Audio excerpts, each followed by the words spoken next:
गांव में कमल नाम का एक लड़का रहता था और वो काम करने के लिए शहर में जाता और अक्सर शाम होते ही घर आ जाता था। एक दिन जब कमल को रात हो गई और जब वो शहर से काम करके अपने घर की ओर आ रहा था तो रास्ते में कमल का बाइक खराब हो गया। उसका बाइक अचानक बंद हो गया। उस समय उस रास्ते पर किसी का आना जाना भी नहीं था। कमल को कुछ समझ में नहीं आ रहा था कि वो क्या करे, क्योंकि रास्ता बहुत सुनसान और डरावना भी था। कमल ने बाइक चालू करने की बहुत कोशिश की, लेकिन फिर भी बाइक चालू नहीं हुई। अब कमल बाइक को पकड़े हुए पैदल ही आगे बढ़ गया। तभी उसको रास्ते पर कुछ अजीब सी आवाज सुनाई दी। वो बहुत डर गया और कुछ देर बाद फिर अजीब सी आवाज सुनाई दी। अब कमल ने बाइक छोड़कर पैदल ही भागते हुए निकलने का फैसला किया और उसने दौड़ लगाना शुरू कर दिया, लेकिन कुछ दूर दौड़ने के बाद वो गिर गया। तभी उसके सामने एक हाथ आया जो उसे उठाना चाह रहा था। कमल को सिर्फ हाथ ही नजर आया, लेकिन वो हाथ किसका था उसको पता नहीं चल रहा था। वो बहुत डर गया, लेकिन वो हिम्मत करके खुद उठ गया। कमल ने पूछा, तुम कौन हो? तभी उसे एक आवाज सुनाई दी जो कह रही थी, मैं एक भटकती आत्मा हूँ, मैं यहीं रहती हूँ। ये सुनकर कमल का दिल तेजी से धड़कने लगा। कमल ने बोला, मुझसे तुम क्या चाहती हो? आत्मा ने कहा, मुझे बहुत दिनों से कोई नौजवान नहीं मिला। तुम पहले नौजवान हो जिसे मैंने देखा है। तुम पर मेरा दिल आ गया है, इसलिए तुम्हारे पास आई हूँ। कमल ने कहा, मैं अपने गांव जाना चाहता हूँ, मुझे जाने दो, मुझे छोड़ दो।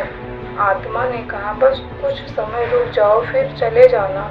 कमल पूरी तरह से हाँफ रहा था, उसकी आवाज भी नहीं निकल पा रही थी। कमल ने कहा, नहीं, मुझे जल्दी से घर जाना है, मुझे जाने दो। आत्मा ने कहा, तुम बहुत थक गए हो, कुछ खा पी लो, फिर चले जाना।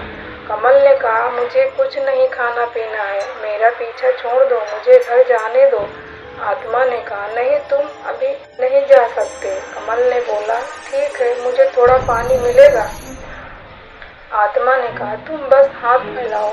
कभी कमल ने हाथ बढ़ाया तो उसके हाथों में खून से भरा मिट्टी का प्याला आ गया, जिसे देखकर उसने वो प्याला फेंक दिया। कमल बोला, मुझे पानी चाहिए, खून नहीं। आत्मा ने कहा, मैं सिर्फ खून पीती हूँ, इसलिए तुम्हें खून भी पिला सकती हूँ। अब तुमने खून फेंक दिया तो मैं अब तुम्हारा खून भी पी जाऊंगी। ये सुनकर कमल पूरी तरह से घबरा गया और एक बार फिर से उसने दौड़ लगाना शुरू कर दिया। लेकिन आश्चर्य की बात तो ये थी कि इतना दौड़ने के बाद भी वो वहीं था जहाँ से उसने दौड़ लगाना शुरू किया था। उसकी समझ में नहीं आ रहा था कि वो क्या करे। उसने फिर से निवेदन किया। कमल ने बोला, मेरे मम्मी पापा मेरा इंतजार कर रहे हैं, प्लीज मुझे जाने दो। लेकिन आत्मा मानने को तैयार नहीं थी, वो कमल को जाने नहीं दे रही थी। फिर अचानक से कमल को महसूस हुआ कि उसके शरीर में कोई घुस गया है और उसे एक बार उठाकर पटक दिया और वो बेहोश हो गया। जब उसकी आंख खुली तो उसने पाया कि वो अपने घर में है। सभी उसके चारों तरफ खड़े थे। कमल सभी को देखकर चौंक गया। उसके साथ क्या हो रहा था उसे कुछ समझ में नहीं आ रहा था। कमल ने पूछा, मैं घर कैसे पहुंचा? मम्मी ने कहा, तुम रात भर नहीं आए थे, तुम सुबह आम के बगीचे में बेहोश पड़े मिले थे, तो वहां से गुजरने वाले कुछ लोग तुम्हें उठाकर यहाँ ले आए। लेकिन सभी आश्चर्य में थे कि कमल बेहोश कैसे हो गया और कमल को भी समझ में नहीं आ रहा था कि वो लोगों से कैसे बोले कि रात में उसे एक भूतिनी से मुलाकात हुई जिसने उसे उठाकर पटक दिया था। कमल चुप रह गया। 2 दिनों तक आराम करता रहा, लेकिन रात की घटना याद आते उसका शरीर ठंडा हो जाता था। फिर वो समय आ गया जब उसे एक लड़की को देखने जाना था। जब वो लड़की देखकर लौट रहा था तो फिर से रात हो गई और एक बार फिर आत्मा ने उसका रास्ता रोक लिया। आत्मा बोली, आज तुम्हें नहीं जाने दूंगी। कमल ने कहा, मेरी शादी एक लड़की से तय हो गई है, मुझे जाने दो। आत्मा ने कहा, मेरी भी शादी नहीं हुई है, मैं भी शादी करना चाहती हूँ, मैं सिर्फ तुमसे ही शादी करूँगी, मुझे तुम बहुत अच्छे लगते हो, मेरी शादी सिर्फ तुमसे ही होगी। कमल ने कहा, तुम एक आत्मा हो और मैं एक इंसान हूँ, भला इंसान की शादी एक आत्मा से कैसे हो सकती है? आत्मा ने कहा, और मैं बहुत ही प्यासी हूँ और तुम्हें मेरी प्यास बुझानी होगी। कमल के बार बार निवेदन करने पर भी वो आत्मा नहीं मानी और कमल को पटकने लगी। इधर घर न पहुंचने पर उसके घर वाले बेहद चिंतित हो गए और उसे ढूंढने के लिए बगीचे की तरफ बढ़ गए। तभी कमल को नीचे गिरा देखकर सभी लोग घबरा गए। सभी लोगों ने कमल को होश में लाया और कमल ने अपनी सारी बात बताई, जिसे सुनकर सभी लोग आश्चर्यचकित हो गए।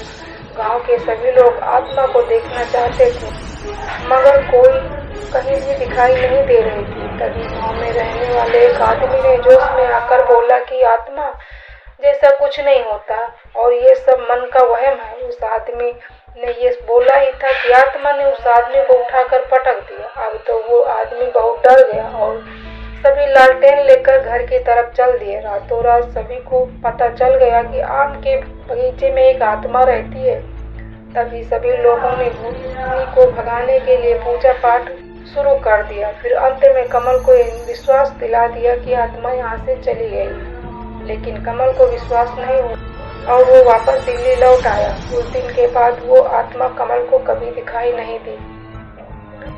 दोस्तों, ये कहानी आप लोग को कैसी लगी कमेंट करके जरूर बताना। तो मिलते हैं आपको नेक्स्ट वीडियो में। Okay, bye bye, thank you.